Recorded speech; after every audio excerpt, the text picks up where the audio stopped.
Be more grind, rise, shine through the struggle. Black dollar circulate, flexing muscle. Politics and biz building walls like bricks. Motown soul rap mixed in the fix. Doni Glover spitting truth, microphone holder. Past the noise scene, watch growth in the folder. Black biz bright spotlight in the dark. Hustling hard, lighting sparks in the park. Be more new, where we breaking glass ceilings. All black every day, income healing. Doni Glover, flip the script, let's go. Black Wall Street roadmap, be more flow. Real talk, stock rise, dreams ain't looking hollow. Blueprints, handshakes, enemies wallow. Baltimore kings, queens, crown on the throne. Legacy built, stone by stone. Headlines, deadlines, moves in the background. Politics, money clips, elevate the town. Black biz strategists, wealth can't be missed. Twist the plot, make the whole world twist. Be more news, success we inhaling. Victories, iron rest, no detailing. Doni Glover, rise to shine, let's glow. Focused on green, black Wall Street in tow.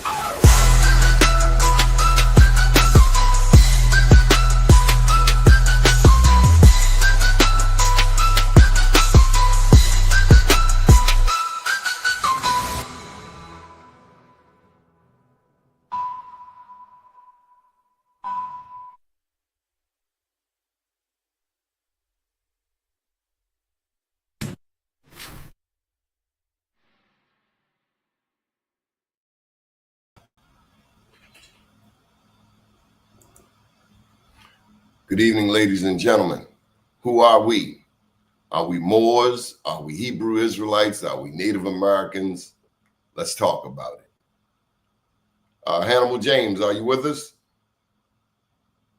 Yeah, yes, I'm here. How are you doing now? Good. Welcome to the show. Brother Horace Lee, how are you? My brother, how you doing, my brother? Good, good, good. We've been talking a lot about our ancestry. And tonight, a very special guest has joined us. He's been, you've been checking out the show, James, Mr. Hannibal James. Oh, yes, I have. I've been checking you guys out, and I appreciate you guys for spreading the word. What have you thought thus far? I think you guys is spot on.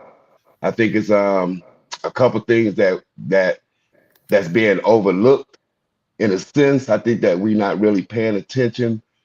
But I started paying attention when I started doing my own family research. You get what I mean? So here's one for you, just out the box. So you got a lot of people talk about the 5 civilized tribes. You got the Cherokee, you got the Choctaw, you got the Chickasaws, you got the Creeks, and you got the Seminoles, right? So, but did you know that the word Cherokee or the Cherokee people do not call themselves Cherokee? You get what I mean? Cherokee is a Muskogee Hitchiti word, means people of foreign speech or foreigners. You get what I mean? Or the Cherokee themselves call themselves Aniyanwiya, Aniyunwiya, or Tasalagi, or the principal people, or the people who live in caves. You get what I mean? So I think our understanding of Native Americans and their relationships with white settlers and their relationships with quote unquote black people, we need to understand that a little bit more better. It's more detailed than that. It's more nuanced than what we think.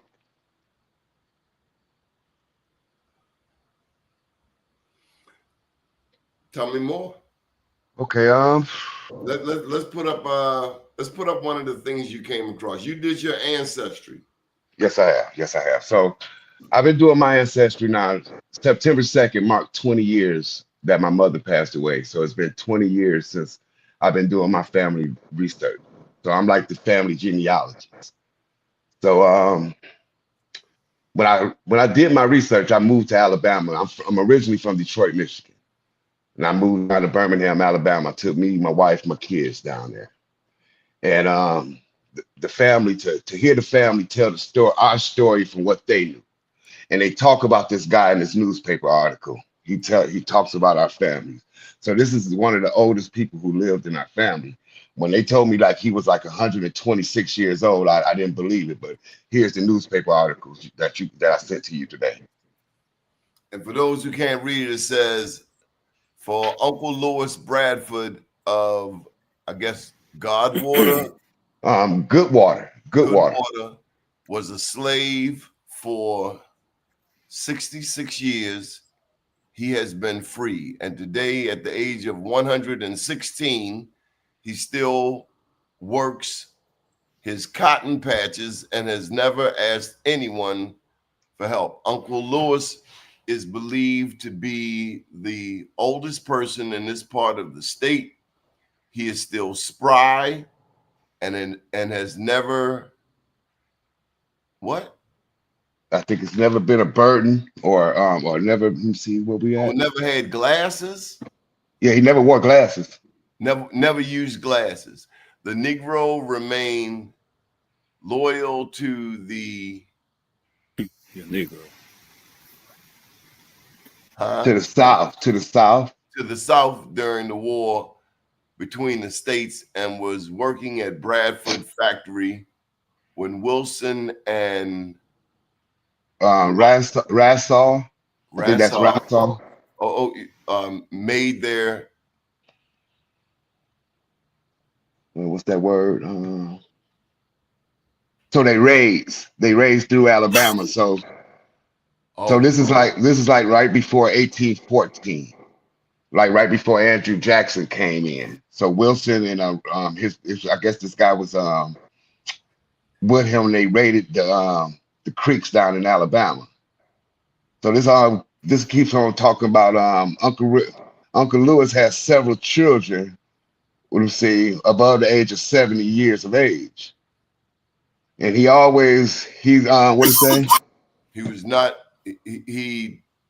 something did not know the number of his grandchildren and great-grandchildren. Okay, yeah, this is the first. This article was where he asked him how many grandkids and great-grandkids he had. He didn't know. Now, So where is this? This is Goodwater, Alabama, and it's May 15th. Do you know what year? I believe this is like 1920, because he died in 1936. Wow. So wow. He was born 1810, and he died in 1936. Okay. So he on this article they asked him how many kids and grandkids he had. He didn't know. So on the next article he says that he has like 175 grandkids and great grandkids. But this one is a lot more legible. Uncle Lewis Bradford, Negro, age 109, was in Goodwater Saturday. Uncle Lewis was brought to Alabama from South Carolina before Alabama became a state. Good God Almighty. And has lived here ever since then. He worked as a slave for about 40 years at Bradford's factory near Goodwater until the emancipation. He was loyal during the war, and since then he has farmed in his community and still makes his own living by farming. He has never been a care for his children or the public. He walks 5 miles into town every week to see after his little matters and returns home. Uncle Lewis recalls when the stars fell, the Mexican War, the Indian Wars, and other important events which have happened for more than a century. Yeah. What was that? Talk to me. Help me out. So it's a lot to unpack here. So when we talk about Goodwater is the Cherokee came into Alabama, into Creek territory after the Creeks were expelled, and they found good water. So that's a term that the Cherokee drunk some water, and he said, "Oh, this is some good water," and they named the city after the water that's there. But Coosa, Alabama is, if you know anybody know anything about the Muskogee Creek, they know that the chiefdom was called Coosa. In South Carolina and the eastern part of Georgia, it was called Coosa, spelled Kusa or Cusa, and then tribes came out of there like the Kusaba. Oh, and then you also had the Coweta, the tribe that was in the lower Creek tribes that was there. But in Alabama, it was the upper Creeks. and we had it was the Coosa chiefdom there. This was like the last stronghold here. So a lot of people, I was listening to your last episode. They was talking about the Treaty of 1866, but it was a couple treaties before then. Like with my family, what I found out, we connected through the Treaty of 1832, and that's called the Treaty of Cuseta. So this one is Lewis Bradford. He was a slave of this guy named Joseph Bradford, right? And under that Treaty of Cuseta, Joseph Bradford was the admin or the admin for Creeks who didn't want to go to Alabama, go to Oklahoma. You get what I mean? So under this treaty, those who Creeks that wanted to stay behind, the chief got 640 acres, and the male heads of household got 320 acres. So with that slave owner who owned Bradford's factory, these are all the land deeds or what you call land patents that everybody is looking for that's affiliated with us. Could you guys see these? So let me bring that down and give you the screen. Yeah, we see it a little better. So these is land patents that's connected to Joseph Bradford. So let me kind of bring it home on how it's kind of connected with me. Most people got a connection and can trace their mother's family back, but I can't. I can connect my father's side. Thank God for that. My father always told us that his grandfather mother was an Indian, just like everybody's grandmother's an Indian, right? But when you look at the census records, my third great grandmother, she got some land in 1878, and she got it for $1. And if anybody know about land deeds and stuff, they'll give you the section, the range, and the township of where this land is located at, right? So I took that information to find out who was the original owner of that land, and it became an Indian named Tawa Fixico, right here. So if anybody knows, when they talk about the Creek Nation, they don't name the families and what these people were into, like the Fixicos and the Hadjos and stuff like that. So during slavery, we built houses and we dug mines. We dug graphite out and tearing out the mountains down there. That's what my family did. So a lot of us, after emancipation, we went to West Virginia and stuff like that to dig the ore, or some of us started building houses and stuff like that. But I found out that it was a network of European settlers in business with the mixed blood so-called Lower Creeks or the Scottish Creek. This is where it gets kind of, so when I say Scottish, I'm talking about Irish and Scottish folks. So I'm talking about people like McIntosh or McGilvery. These were the Creek chiefs before, like in the 1790s. So when George Washington was the president, like with the 1790s and stuff like that, you had the Creek Nation, and the chief of the Creek Nation then was Alexander McGilvery. So this Creek chief walked up to New York. They had a treaty called the Treaty of New York. So they left out of Georgia and they head up there to New York. And you can find this information in it's called 1,000-Mile Journey. In this documentation of the 1,000-Mile Journey, on their way home after signing that Treaty of New York, the Creek Nation, they stopped at a guy named Leonard Marbury's plantation. That is the guy who enslaved my grandfather's grandmother. That's the one who's gonna break the lid off everyone or of us as Black folks want to find our connection to the Creek Nation, the Choctaw Chickasaws, because this guy was a king. You ever heard the term King's Ranger? King's Ranger. Yeah. The King's Ranger. So when the British came into the South, like South Carolina, like the 1670s and 1680s under King George, they had a military regiment called the King's Rangers. And this guy, and they was the one who was laying out Georgia and South Carolina for the English. So this is what Leonard Marbury's job was. He was the King's Ranger. He was the King's military man. So it's a lot with this guy here. You know what I'm saying? Because he wrote 2 letters to George Washington about Creek trade. And he said in one of the letters, I know I'm jumping over, guys, because it's provocative. Because he said in one of the letters, he says to George Washington, he says, "Sir, I sent Hamilton." That's the guy on the $10 bill. So Leonard Marbury was the commanding officer of Hamilton. You get it? Or am I moving too fast? No, go ahead.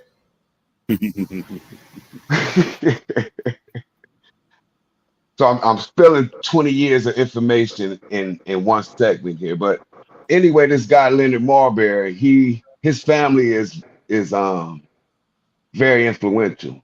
If anybody ever heard of a lady named Anne Hutchinson with the Quakers? She was a white woman who was getting prosecuted in Maryland for her religious beliefs. You ever heard of the Church of England? Lord Baltimore. Heard Lord Name so. Baltimore. So you're in Maryland. So Lower Baltimore is where Lord Baltimore Baltimore, get it. Lord Calvert, Lord Carroll. So he's dealing with these families that Marbury got. He's Yeah, we got like Mulberry Street here. yeah, he had what's the name of the plantation there in Prince George's County? It's called Wyoming Appledore. I got the little Is that in Virginia? that's in Prince George County, Maryland. But they was in Virginia as well. And I forgot the county. Because there was a pastor that was with the Catholic Church, with the Jesuits. And his name was Reverend Francis Marbury up there in Maryland. Well, we know the Jesuits had the whole Georgetown University thing, and I know there are legal actions now, seeing what those descendants can retrieve from that estate, from that So wealth. have you heard about like them slaves that came that the Jesuit had were like Fulani people or Muslims? Tell Like me more. so the Catholic Church had their own parishes like down in Georgia. So this guy Leonard Marbury that I'm telling you about, the Catholic parish in Georgia was called St. Paul's Parish. And he was like the land surveyor for the Catholic Church. So you had the Catholic Church, you had the Spanish, and you had this guy Leonard Marbury. So you had places like Santa Catalina de Afuca. That's what the Spanish called this church down there. They call it the St. Catherine's of Africa. So this is where a lot of people say, well, you got a lot of Black Native Americans that were here. The Spanish already document that the Indios were mixtures of indigenous and Africans that were here long ago, like Mansa Musa's brothers people. You get what I mean? Like Abu Bakr. You ever heard of that guy? Abu Bakr, yeah. Yeah, because Columbus mentioned him in his diary. Columbus mentions that he's in Haiti, that he's seen Muslims, dark-skinned Muslims with white hooded robes that had spears. And they took these spears back to Spain and Portugal and did the metallurgy on it, and it was the same composition of spears and Senegal. All right, so look here, Hannibal. We're gonna hold on for a second. And Horace, introduce yourself, and I'm gonna start pulling up some of your pieces. Okay, bro. Well, Horace, man, I named myself after my great-grandfather Horace Lee, my uncle Horace Lee, and my cousin Horace Lee. So I'm the fourth Horace Lee in the family. All my family of Louisiana by way of Morgan City and New Orleans. And before I start, man, I wanted to start by honoring a few people. If you don't mind, I want to start off with Prophet Noble Drew Ali and the great Queen Neitha, who have of Chicago, Illinois, who have been erased from the page of history because she defeated 5 armies of invading Europeans. I want to start off with Honorable Elijah Muhammad, Malcolm X, Dr. Khalid Abdul Muhammad, Dr. Francis C. Wilson, Dr. Ari Khanna, Sister, I always have a problem pronouncing her name, Shahrazad Ali, Mama T, Vicky Dillard, Sister Myra, C. Freeman Ill, Dr. Malachi York, O'Malley, Yasha Tila, the beloved brother Bobby Hemmett, the Honorable Reverend Phil Valentine, Nellie Fuller, Fred Hampton, Ivan Van Sertima, Dr. Ben, Dr. Henry Clark, the Honorable Minister Farrakhan, Anthony Browder, Rod Hayes, and Dane Calloway. And if I missed anybody, it wasn't intentional. I try to get everybody I can, man, without making the list too extensive. And I really want to take my hat off to this brother here. Man, you're a cold piece, brother. You know, we both from the Midwest. You from Michigan, I'm from Chicago, and I've been doing a lot of research on my own, man. I don't know, man, my library may consist of close to 500 or 600 books, dating all the way back, man, till man. And, I wanted to say that in regards to a lot of these names that we were labeled as, I don't really think that we had a name for ourselves. You know, that's just a personal opinion of my own. I could be wrong, but I think that they started naming us once they got here. We knew who we were based on totem poles and feathers. And so far as Michigan, Indiana, Illinois, Iowa, Wisconsin, all of those regions up in there, Ohio, those different tribes that existed up in those areas were pretty much cousins. You know, when everybody traveled along the Great Lakes and the river that has been renamed to the Ohio River, which is the Maumee River, that extends all the way up into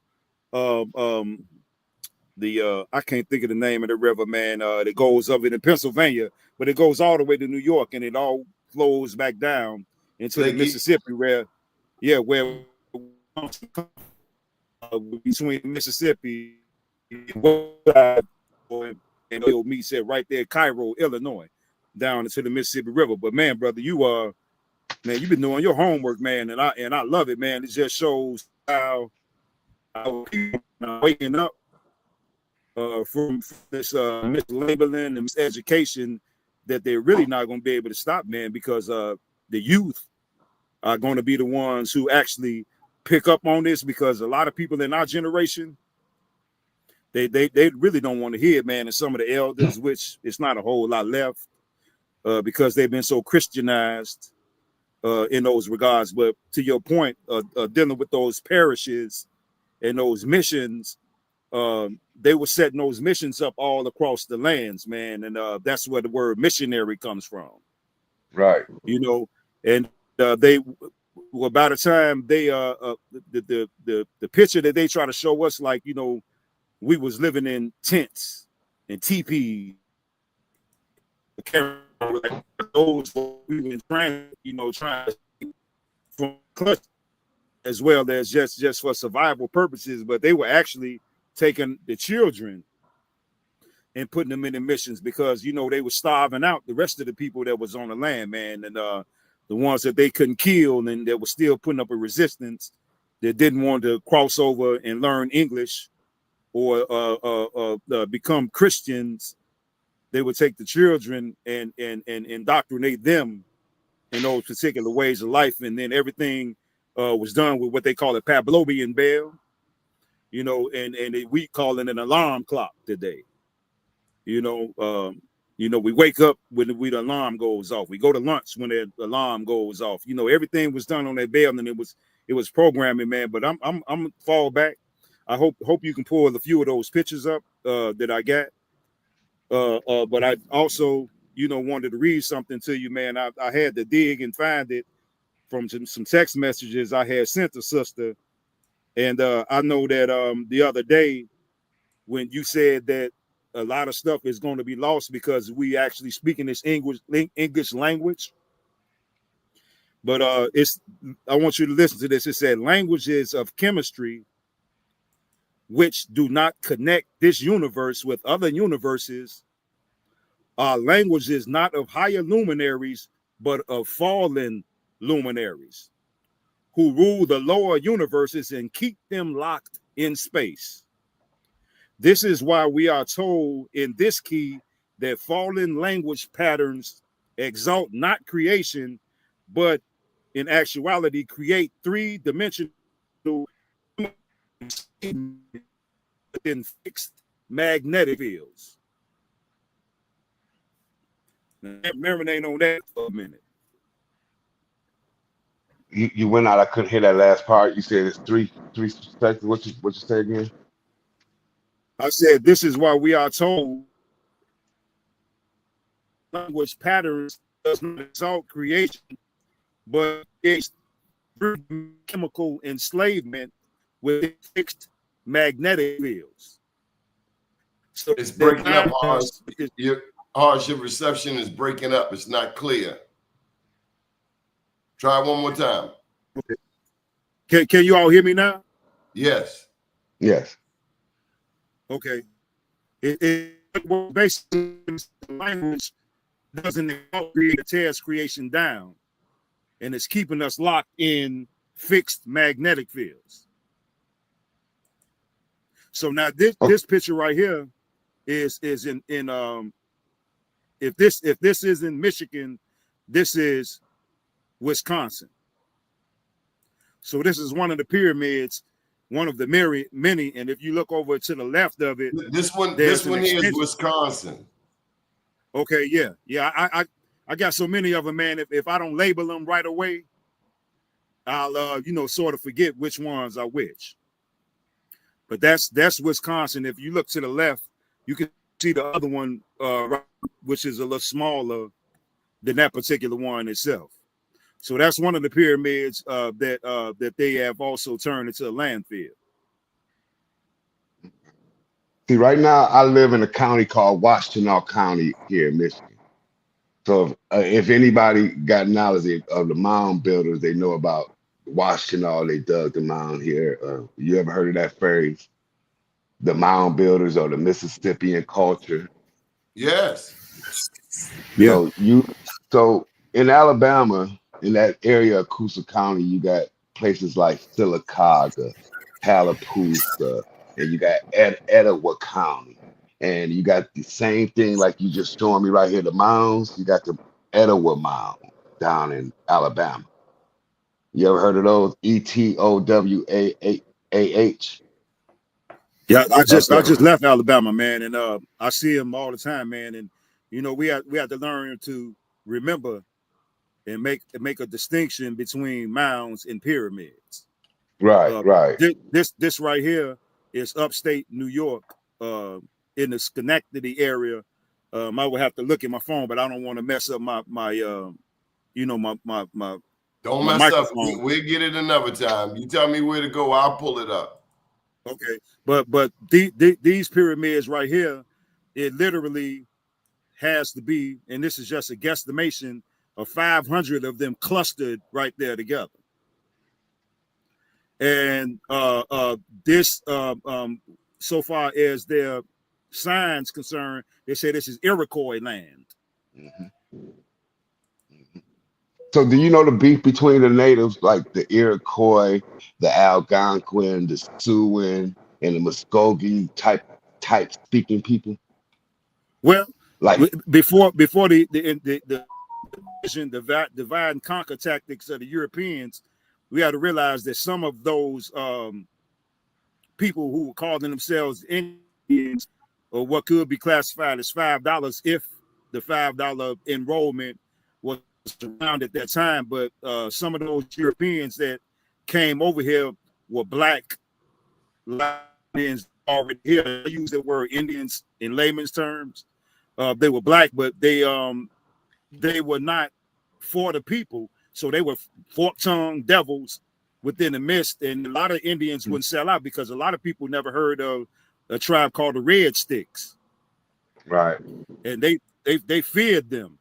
They feared Right. them. They feared the Comanches. And because them brothers was not playing with the European, whether they was the pale face or the dark skinned Europeans that were coming over here. And it's one thing that I think that people overlook in the history books, especially encyclopedias. And I heard you speaking of the British, the French, and the Spaniards. But you know who is mentioned alongside of those colonizers or invaders? Yeah, is Americans.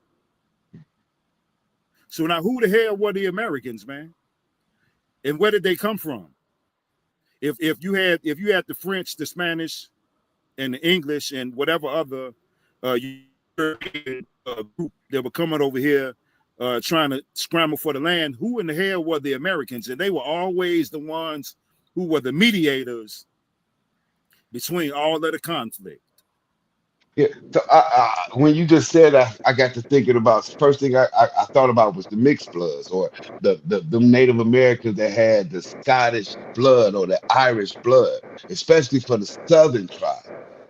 Because so back over there in England, it was a hierarchy system, right? Amongst the Europeans. So even the lower class of the European were the so-called Irish and the Scottish folks. So when these Irish and Scottish folks got over here and started intermingling with the Creek Nation and started becoming heirs to certain tribes' properties and stuff like that, right?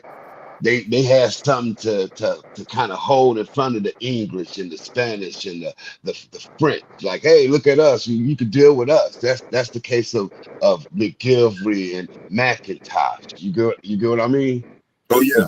Well, they were doing a lot of trading, alcohol, Right. weapons, meats, different things, and it was always a conflict between those Europeans. Now, if you remember that movie, The Gangs of New York. Yeah, I remember that. And you remember the dude that was the main dude, the one with the knives with the long black curly hair, who The black with the black hair. had killed Leonardo DiCaprio's father. What if you Yeah. recall, he was beating up a Caucasian dude in the street, and he called him an Irish nigger. Yeah, that's why I was trying to get that's why I was trying to get at that over there in their land, the Irish and the Scottish was just like what we call us, black Well, they folks, were black, slaves. No, they were. black. Like what's my man name over there in Africa? The King of Scots, but it was what's the name of the movie? Where Forrest Whitaker played the Was he Idi Amin? Yeah, Idi Amin, the King of Scots. That's why you got names like Moore and Gawain and stuff like that up in Germany. It's because you got castles up in Germany that got the names of the royal black families. So when you see the name Moore, Moore, see, we never talk about the free people of color. You know what I'm saying? Because you got free Moors that came over here and started off in Virginia and Maryland, like the Chavez family, the Gibson family, the Harris family, the Goff family. You get what I mean? These are the foundations of quote unquote African Americans in Maryland and Virginia. You get what I mean? And these were free people, and they were free because their mothers were native. You get what I mean? Well, Or their those mothers Moors, yeah, but those Moors, for the most part, that you're talking about, were kicked out of Spain. Right. So these were the ones that was on the ship with like the Soto. Right. They called these folks Atlantic Creoles. They was mixed people. Instead of calling us mulattoes, they called them Atlantic Creoles. Yeah, And yeah.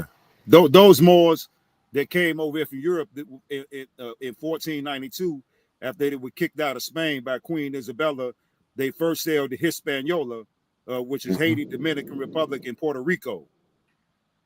They ended up going over with a charter.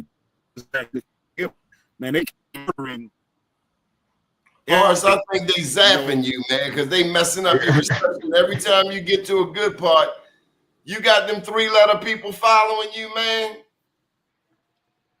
I mean, you know, if that case, man, you know, can y'all hear them? Yeah, it kind of goes in and out, Horace. I know what it's about, man. I try to move my laptop a little bit. You know what it is too, man. I got this device, this hotspot device, and some. Horace, why don't you try your phone?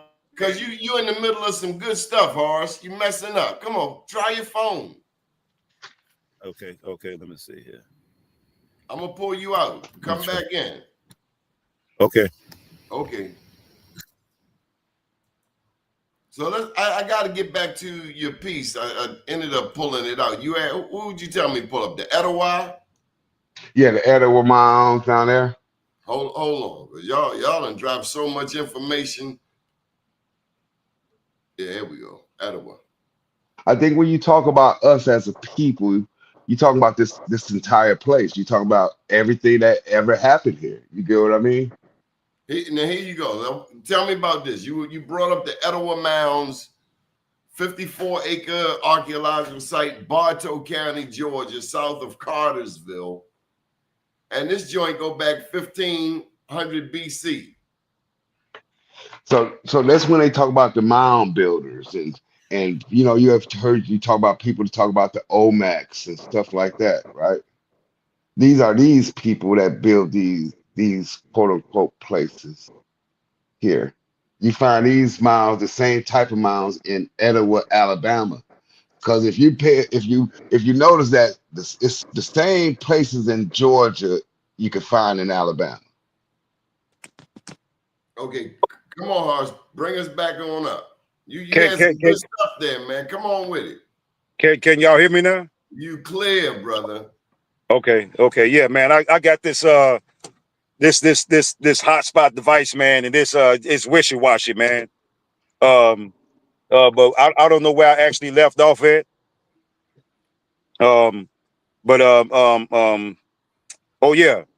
So a lot of those Moors that came over here came from Spain, and they got kicked out of Spain in 1492, and they landed in Hispaniola in the same year that they got kicked out. And after that, man, all of the murdering and the slaughtering the indigenous people that were here, you know, took flight, man. They murdered millions, man.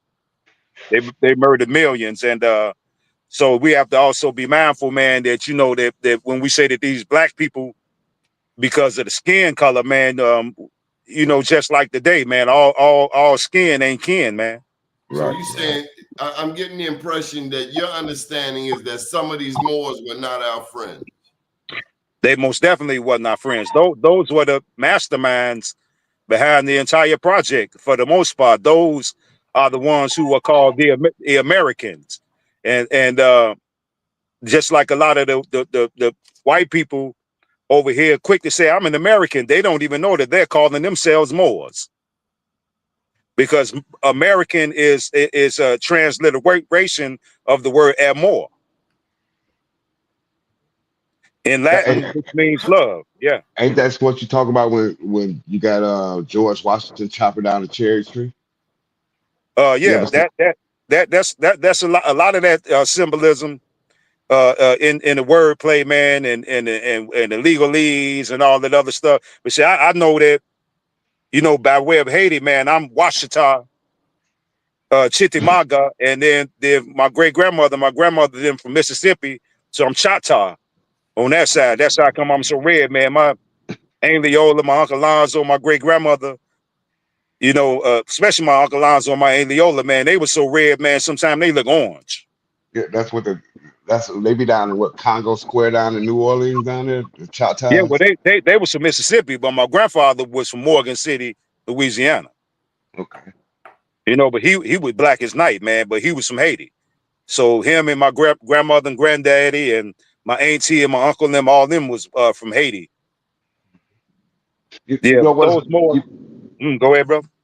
it's a good thing, like to like linguistics, like studying languages, like studying like the Choctaw language. So you study the Choctaws and the Chickasaws, and then you'll understand the Muskogee language.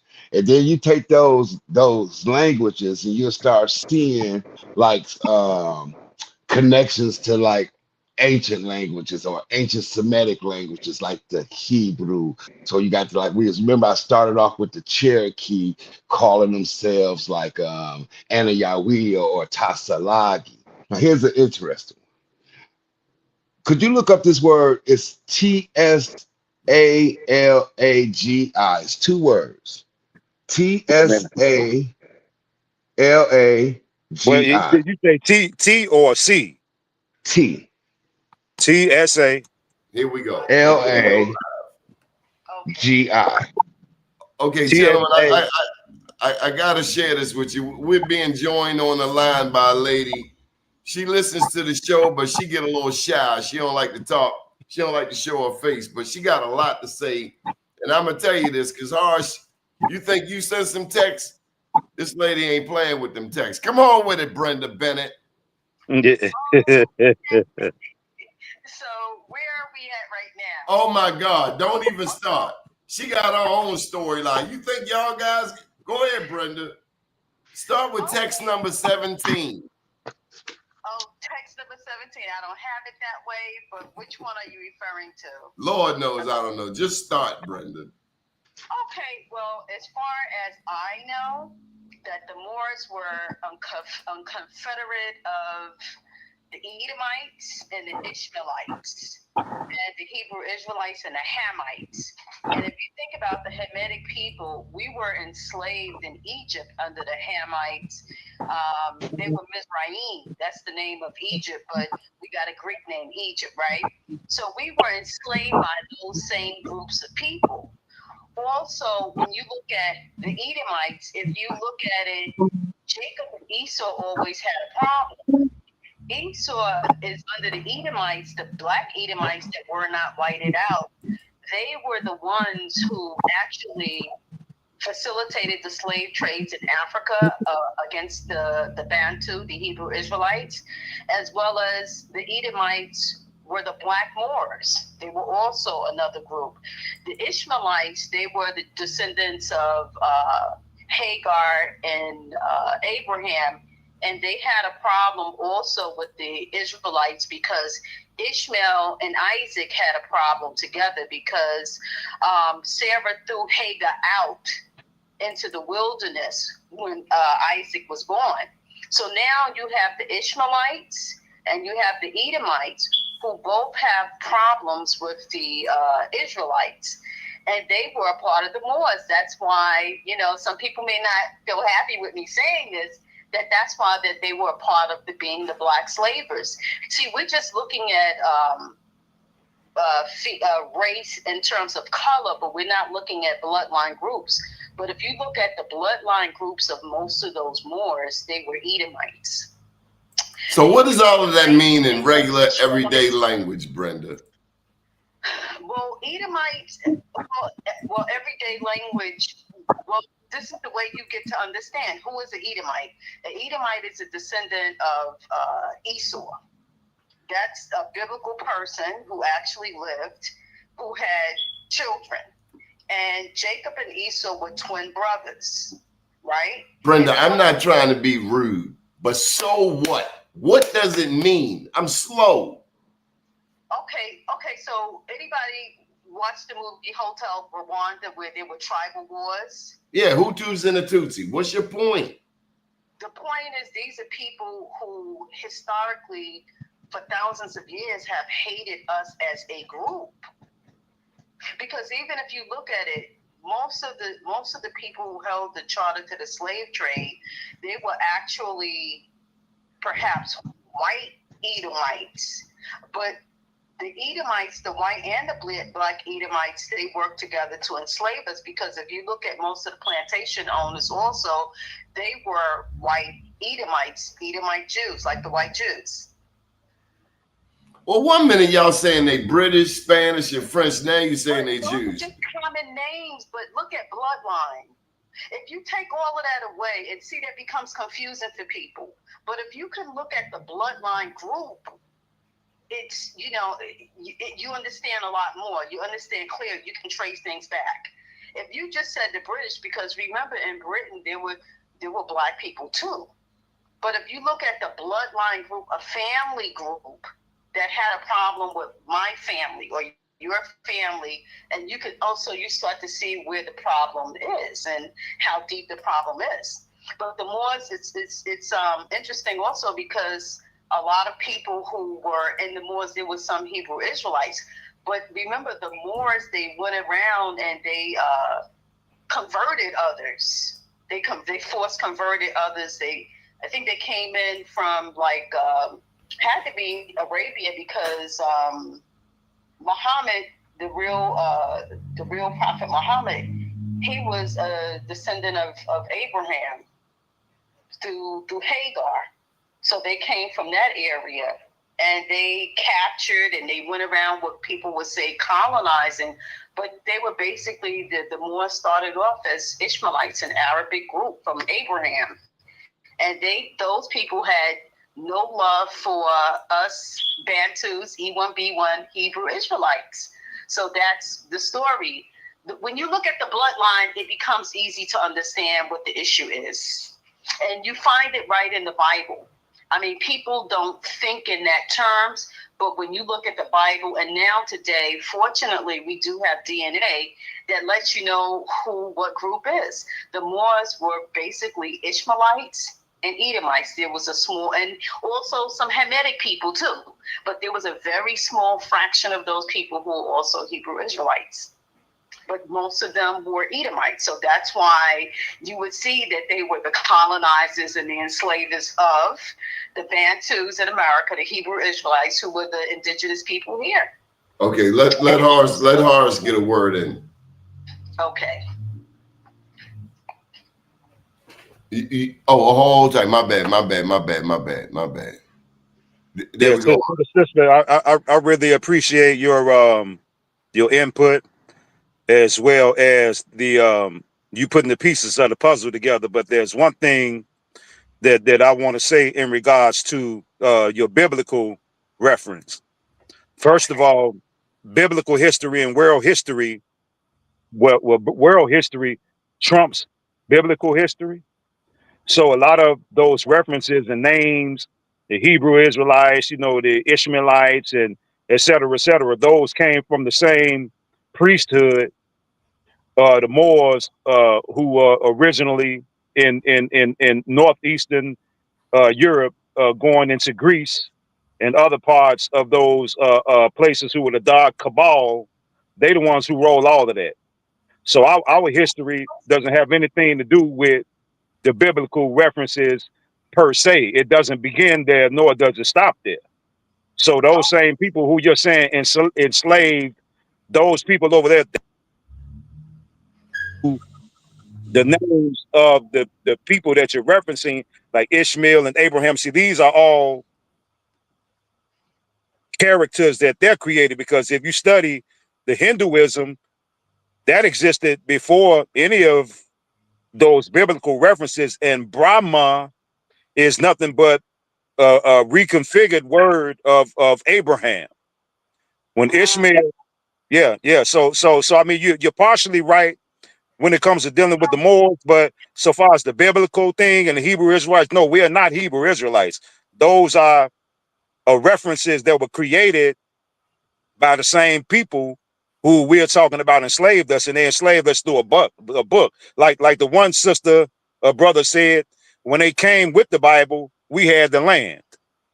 They taught us how to pray And so we closed our eyes and prayed, and we woke up and we had the Bible and they had the land. So now every time we go into quote unquote history, the Bible is our reference point. No, sister, our history predates the Bible by 1 trillion years. Sir, what is your name? My name is Horace. Oh, Yes, Horace, ma'am. I'm so happy to have this discussion with you. The Bible is a collection of books and historical records of a group of people. And when you get over to the canonization of the Bible in Europe, that's where the change goes. But if you look at the Ethiopian Bible, it had nothing to do with European intervention.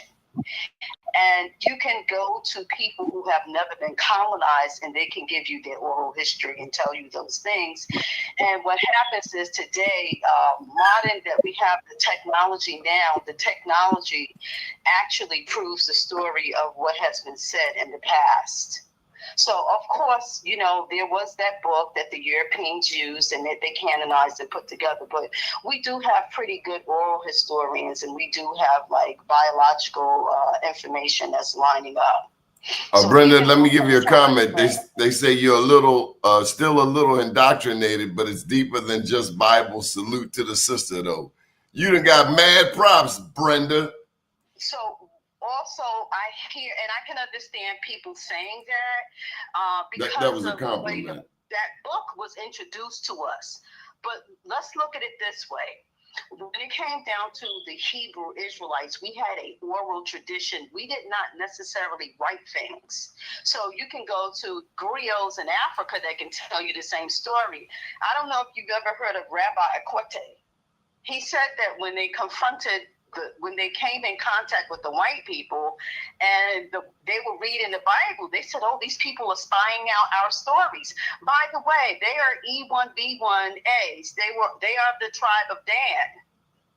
So, you know, I understand how people feel about the Bible because of the way that it's been used against us. Yes. Because usually that's how they unify people in their belief system to, you know, to destroy.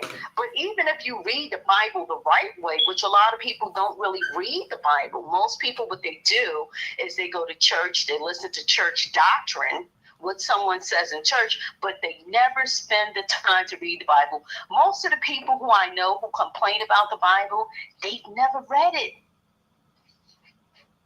I read that part where it says slaves be loyal to your master, and I knew that we had a problem because you put me in chains, I'm going to try to take your head off as soon as possible. But okay, so then let's talk about this too. So when you talk about that, there is from a research perspective, and this is not what I'm saying. When I was studying the history of the Bible, they actually say that it's 3 documents infused in one. If you go back to the Ethiopian Bible, I'm sure you're not going to hear any of that. What you have to remember is that this book that we call the Bible was canonized by the Catholic Church, the same church who commissioned slavery. So, of course, they're going to put things in that Bible to continue to enslave us. But, you know, if you kind of like continue to read the Bible, there's so much in the Bible that speaks against everything that's going on. And the very enslavers, if you read, but most people don't read the Bible. Read what, Brenda? Be specific. Come on now. You can't just put it out there. The whole story of the Bible. Okay, if you read the Bible, right, why would an Edomite person say, I dealt all my laws and statutes to Jacob, no other nation have I known? That's in Psalms 147:20. Why would an Edomite person say that? Why would an Edomite person say? I don't know, Brenda. Tell me why they would say it. They wouldn't, because why would someone tell you that God didn't even know them? This God that they claim that they worship and they embrace. Hold tight. Horace has a response. Why would they say that? Hold tight. Horace got a response. Sister, like I said, I appreciate your input, But you know, it's one thing that we have to realize, and it's one book that I want you to go get, The Secret Origin of the Bible by Tim Calhoun. I read all those books like 30 years ago.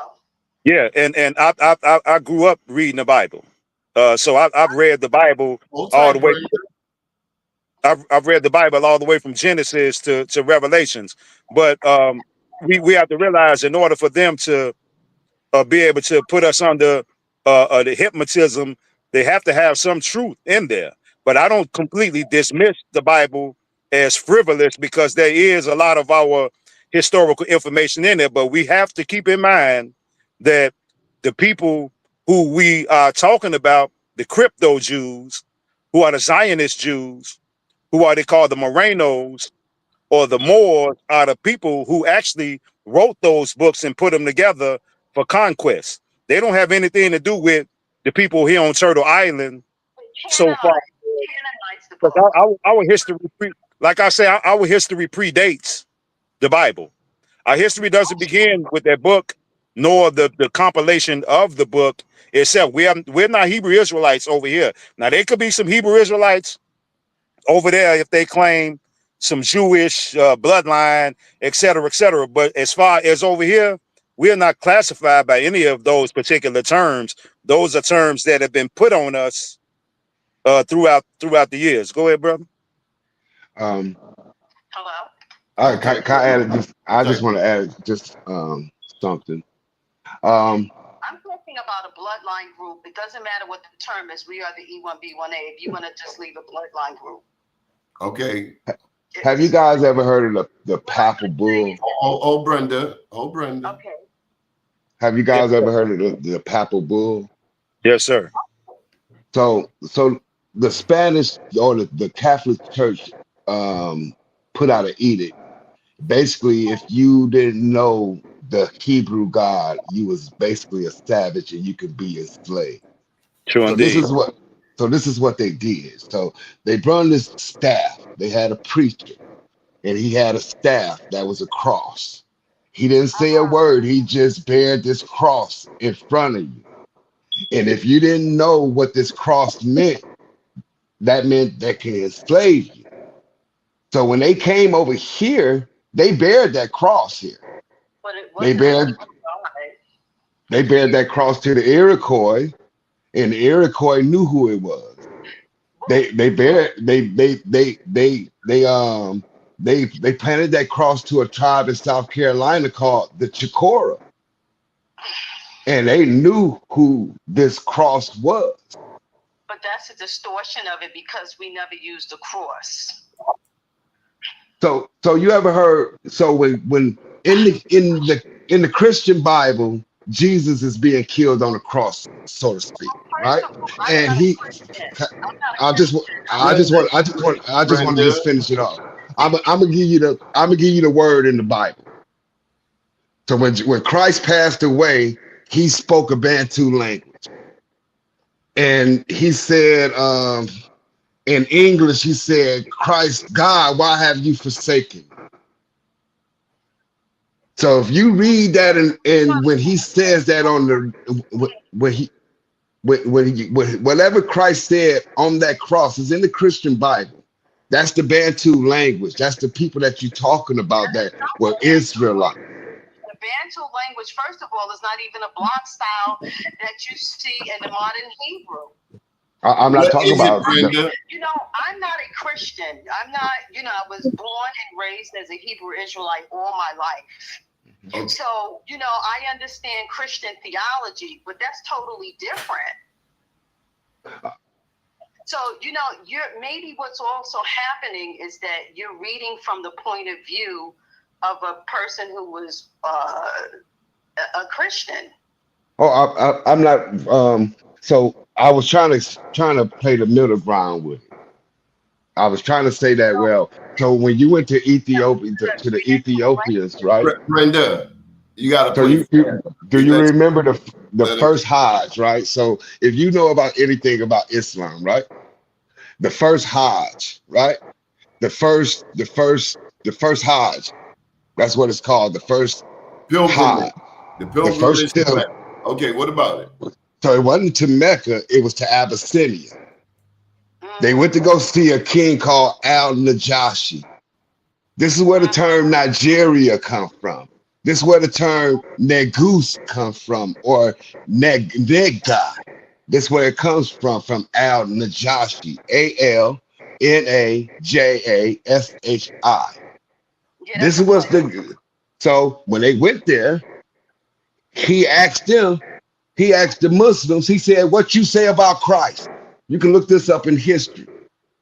He asked the first Muslims that came out from the Prophet Muhammad's cousin. He was the first one to go on the Hajj. He asked them what he say about Christ. And they told him what they say about Christ. Something totally different what they say today. Okay, well, because there's a deception. I mean, Now, the Bible has been used to manipulate people. Those books. that's what I'm saying. We at the end of it where the truth is coming out, where everybody is on different levels of knowledge, and everybody see it from different levels, I guess. And Okay. I didn't. So I want to bring both of y'all back to. We're gonna wrap this up, and I'm gonna give you all a chance to go around the horn and bring this all together for us. What did we learn tonight? We're gonna start with you, Brenda, because you're a lady, and plus you be cutting people off more than me. Oh, I'm so sorry. No, I have you to ain't. get better You at can't that. help yourself. Go ahead. You got the floor. Okay, so, one of the things that I'm reminded of tonight is how I'd say the miseducation of the Negro, or how we're so deceived and confused as a people. That's what I'm constantly reminded. I know. We know that part. Now I'm cutting you off on that because we know that part. We need to bring us together. Well, Can you help bring us together or not? Because if that's your contribution tonight, I respect that. But we trying to bring it to make sense. Okay, let's make it make sense. So making it make sense is that, we were on different levels of understanding. And I think that it really would take a lot of people really sitting down and having these discussions to find out where the distortion is, because it's very extensive, and it's manifested in some of the comments of the other gentleman. And I hear exactly what he's saying, because I've been studying this for, I'd say, a good 40 some odd years, all of it. I'm okay with that, Brenda. But with all due respect, what does it mean to the everyday person who's watching this show to find out, get a better understanding of who we are? I think it's to have these discussions and to be respectful, and also to be open, because I cannot invalidate anybody's point of view. I've had certain understandings maybe 40 years ago, and when I was doing my own search and my own study, because I had to search a lot of things out for my own self, being born and raised as a Hebrew Israelite. And I definitely, it was cutting against the grain, because when I came up, most people were Christians.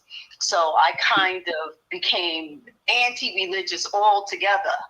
And then as I started doing deeper studies over the years, I started understanding the intentional deceptions, distortions, where we're at a point of confusion. So what could bring us together as a people? We do have a common goal. And I think that if you look at it from a bloodline point of view, that means that we're all related. Like the indigenous people here, we have to have like some common ancestry. Most of us have a common ancestry. And even if you look at Creek tribe, people within tribes, they intermarried and procreated, right? So they would have like a common ancestry, just like you have the Seminoles. The Seminoles a lot of them were Creek, so there's a common ancestry. If we can get together as a people and start doing things to become healthier, that would be one of the good things for us as a people. If we could at least start, and this seems like way off topic, but it's not, if we could at least start eating properly, having better health so we can think properly. And if we also are aware that you know, we're Hey, commonly. Brenda, you ain't got no short answers, do you? You never make a politician because the clock be done run out on you, Brenda. Okay. So, you know what? I'll stop right there. But, you know, if we can have healthier living and what's going to bring us to that point, a healthier self-esteem and having a true knowledge of who we are will bring us to that point of having a healthier life. And I think it's the poor self-esteem, poor racial or the poor group self-esteem that drives a lot of our addictions. All right, Brenda, I'm jumping in. It's also the damn media. Too many of us watch Fox. Now it's your turn to listen. Go ahead, Horace. Okay. Well, I just want to say I appreciate the sister because it's always good to have a matriarch in the mix. And I don't necessarily knock, you know, anything that anybody necessarily believes in, but over here on this land of Turtle Island, you know, we that's not our thing here, you know. And so far as just being able to come together, we just need to vibrate with the planet and go back into like this brother here. Man, going back, man, I really appreciate that, man, because it makes me want to go back and try to find what I can find as far as, because we know a lot of stuff, man, have been erased, man, that they don't want us to. But for you to be able to find those particular news clippings, man, that's powerful, brother. Wasn't And, it? 116 man, years old, and he was still growing. man, no glasses. Here I am, man. I'm 50 and I got on glasses, man. You know, yeah, man. The foods that we eat, we have superior immune systems because we're melanated people. And so that's always been known. So the plan was to break us down. I want to welcome you to the Brenda Bennett Show. My name's Doni. I just happen to be here. Come on, Hannibal. I agree with everybody. I think that like for me doing genealogy, I had to take my personal opinions away from it, and then I had to look from the perspective of those who enslaved our people and what they were believing. And if you go through history, they were believing like what Brenda was saying. They was believing in the Israelites. They was believing in the Bible and things like that. So they was doing things in accordance to that. But then from when it comes to us, when like the brother was saying, it's world history, it's biblical history. So you have to know how to differentiate, but know how to see what these people saw, because they was judging the natives on the Bible. This is what they was doing, and this is how you get the 5 so-called civilized tribes. They wasn't civilized because they was getting plantations. They were civilized on that belief of that cross. You get what I mean?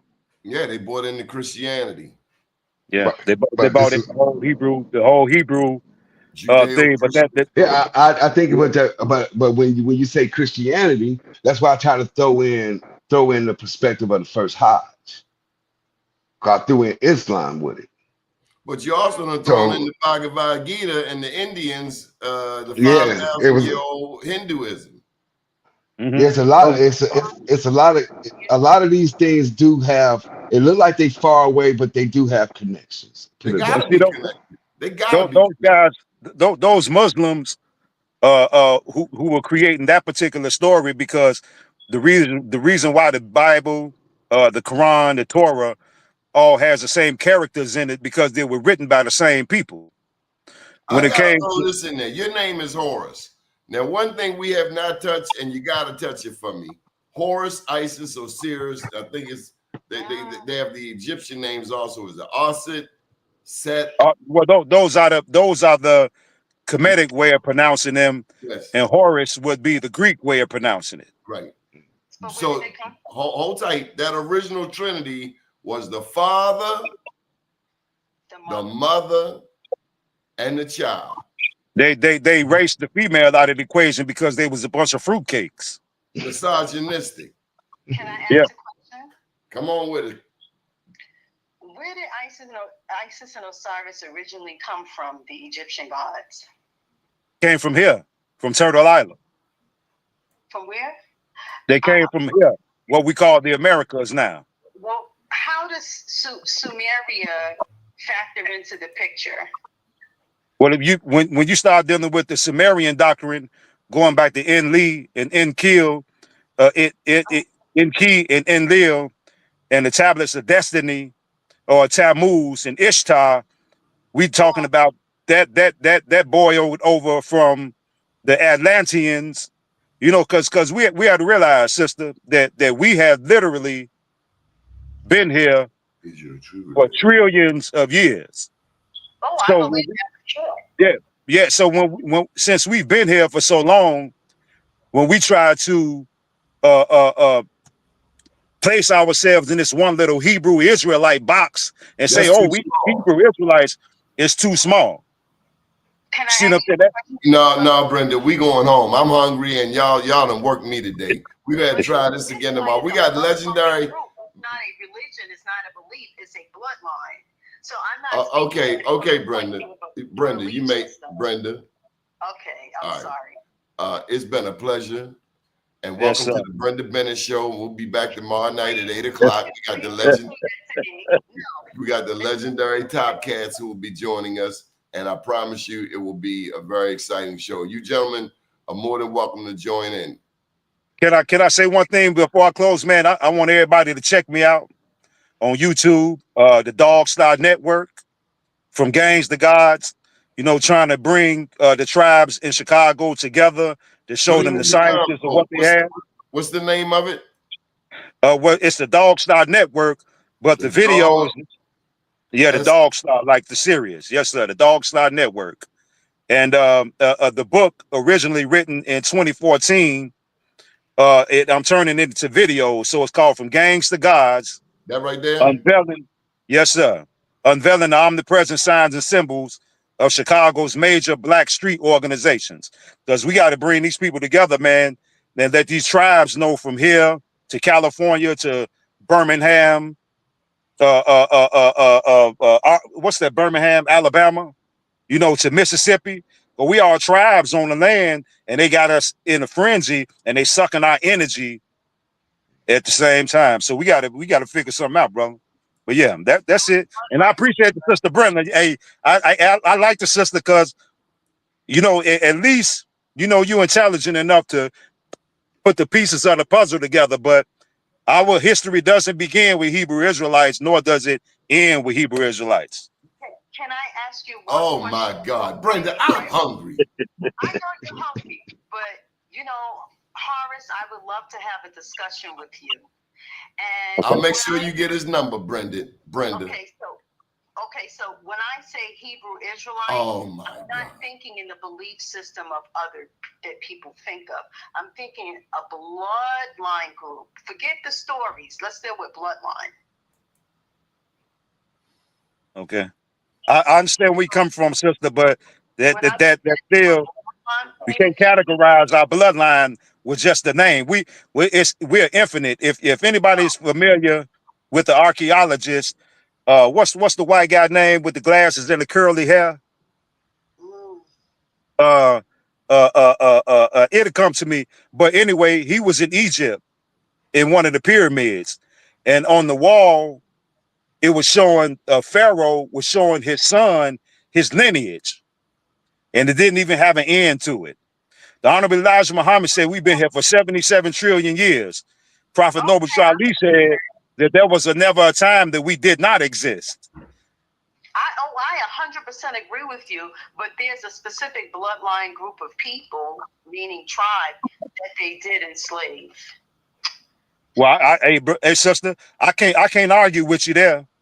I can most definitely can agree with you on that. Yeah. That's why I would love to talk to you, because I can show you the evidence, the proof. We have it today genetically. It's a specific bloodline group who were enslaved. So, But when you say enslaved, do you mean prisoners of war? Because we've always been here. captivity, yeah. And even if you go back to the African continent, when you see a lot of the tribal wars, it's those groups against that specific E1B1A. And we are, you look at most of us indigenous Americans who are here in Americas, as well as if you look at some of those on the continent, we have that same bloodline group. And I respect what you were saying about a book and a story being made. But the only problem with that is when you have people who've never really been colonized or was really exposed to this Bible that we have, and they have their oral story, and their story does differ somewhat from some of the things in the Bible. It's What? a whole different. You know, there's a guy, his name is Rabbi Echote. He's from the tribe of Dan. He's an E1B1A as well as we are. So I'm going to leave on that note, but I would love to have a conversation with you because some of the stuff that you've researched, maybe I've researched it. I've been doing a lot of these studies for over 40 years. So I think who we need to have a conversation with is the people in the doggone tribe. Oh yes, the Dogon tribe. They were Bantus as well Yeah, because they don't, the doggone tribe, they don't adhere to a Hebrew God. Well, Or something, when you say a Hebrew God, like I mean this Yahweh. This a much bigger conversation because the Dogon tribe, they were also Bantus. Well, no, Bantu is a tribe, sister. I'm not disputing that. I'm just saying that when we. I'm saying Okay, a I'm bloodline. supposed to get the flow, sister. I'm looking at it from the point of view of bloodline. Yeah. Okay. I'm not disputing the bloodline part. I'm saying that when we try to categorize ourselves as Hebrew Israelites and some more people as Edomites, all these mites and lights and carrying on. Well, let me finish my statement, sister. Let me finish my statement. When we start dealing with the lights and the mites, et cetera, we have to realize that the people who were the masterminds behind the colonizations were the people who wrote these, and they were called crypto Jews. They were called Zionist Jews. They were called Morenos. They were called Moors. They went by a few different names. You see what I'm saying? A bunch of conquistadors. You know, you name it. They went by a bunch of different names. So when we start just trying to compare, do a comparative analysis to what's in that one book, we start limiting ourselves. Right. Well, my children are Brendamites because they're of my bloodline. See, now you expect somebody to know what that just means. My last name is not Austin. Hold up, Brenda. Did y'all understand what that meant? Because that's straight over my head. And the cat who telling her, saying, let her talk, we are letting her talk, but we're trying to make sense of it. Now, did y'all catch what that means? Because I did. Well, yeah, I understood what she was saying. She was saying Brenda, we trying to translate what she said. Help me yeah, out. she was just saying from a family lineage, since her children came from her, then she could add that mites to their bloodline. And I understood that perfectly well, but we're not talking about just you in particular. We're talking about the tribes over here on what we call Turtle Island that extend from Canada down to the Isles of Hispaniola and beyond. We've been here for trillions of years, and since we were here, we were never Hebrew Israelites. We were never Moors. We were never any of those names or classifications. But those are names that, let's say, bywords, but let's look at it from a biological basis and take the name out, right? If you're going to look at it from a biological basis, we had a common ancestor. And that common ancestor was a person who was E1B1A. If you take all the names out and just look at biology, that's all I'm saying. What person are you talking about? I'm talking about the indigenous, a lot of the indigenous Americas, they were of a common ancestry. Well, we all crawled up out of the waters on the land. You know, we dealing with Tiamat and we dealing with who they call Geb in Egypt. The Adam and Eve story, you know, we have to realize the mitochondrial DNA, sister, the mitochondrial and dealing with Tiamat, you know, the great waters who in Egypt is called Nu and Naonet, or we're dealing with those X chromosomes that later morphed into Y chromosomes. Those are our original parents, so far as that's concerned. So some of us were created in laboratories, and not well. I'm gonna take myself and everybody on the panel out of the equation, but I'm talking about everybody other than the organic people of the land. They weren't created by some spiritual God or anything. They were a direct scientific. I don't even want to use the word experiment. They were deliberate. Mr. Lee, I heard what you said about, us coming out of waters, but we came out of different sorts of waters, okay? I can't dispute that. Talk about the sea. Can't dispute that. Well, I'm Mississippi red clay dirt. No, Yeah, hold up. No, you you talking about Mississippi red dirt. Brenda talking about Mars. What I'm saying. You said that the other night. Okay, well, we know seawater has the chemical composition of amniotic fluid. We know that, right? So we know that there's some similarities of what is required to sustain life. But I think that, as we have this conversation, if we can, I think maybe another time we can kind of slow it down so we can understand what each other is really saying. Because I hear what you're saying about, people coming out of a lab. I really, I'm not going to dispute that. There's a Dr. Ann Brown who says something very similar, and that's an idea out there. How different people lost their melanin. There's so much of a discussion around that, but when you say you're using Kemetic principles, which I understand, and I'm very familiar with that, but I think that there's something else going on too. The hard like what? Like what? The hard thing for all of us is that Donnie said, we're at different levels of understanding and awareness of certain things, but maybe that we didn't, if you think about, so I'll bring it back to you with the Aztecs. The Aztecs said that the world was destroyed and created, I think they said 4 times, right? Because, that's why we see all of this advanced civilization and technology, right? So when you say that we all came out of the waters, but when did we come out of the waters? Was it the waters up in heaven, like the condensation, the mists? Was that the waters that we came out of? Were we spiritual beings before we became physical beings? I don't know, but I know I ain't gonna be remaining a physical being unless I go put some basic nutrients in me. Brenda, it's been a pleasure, and I will talk to you later, okay? All right. You took over the video, the Brenda show. Okay. Hey man, connect me with that sister, man, and his brother here, man. I really appreciate this panel, man. And I mean, regardless to the sisters indifferent, I understand where she's coming from, and I love it, man. I wish more of the sisters, could relate to a lot of stuff she's saying. And this brother here, Hannibal, man, you're a cold piece, my Midwestern brother, man, with that history you got, man. Man, you got me want to throw on my tuxedo, man, and get it together, man. Yeah. Thank you. Yes, sir, brother.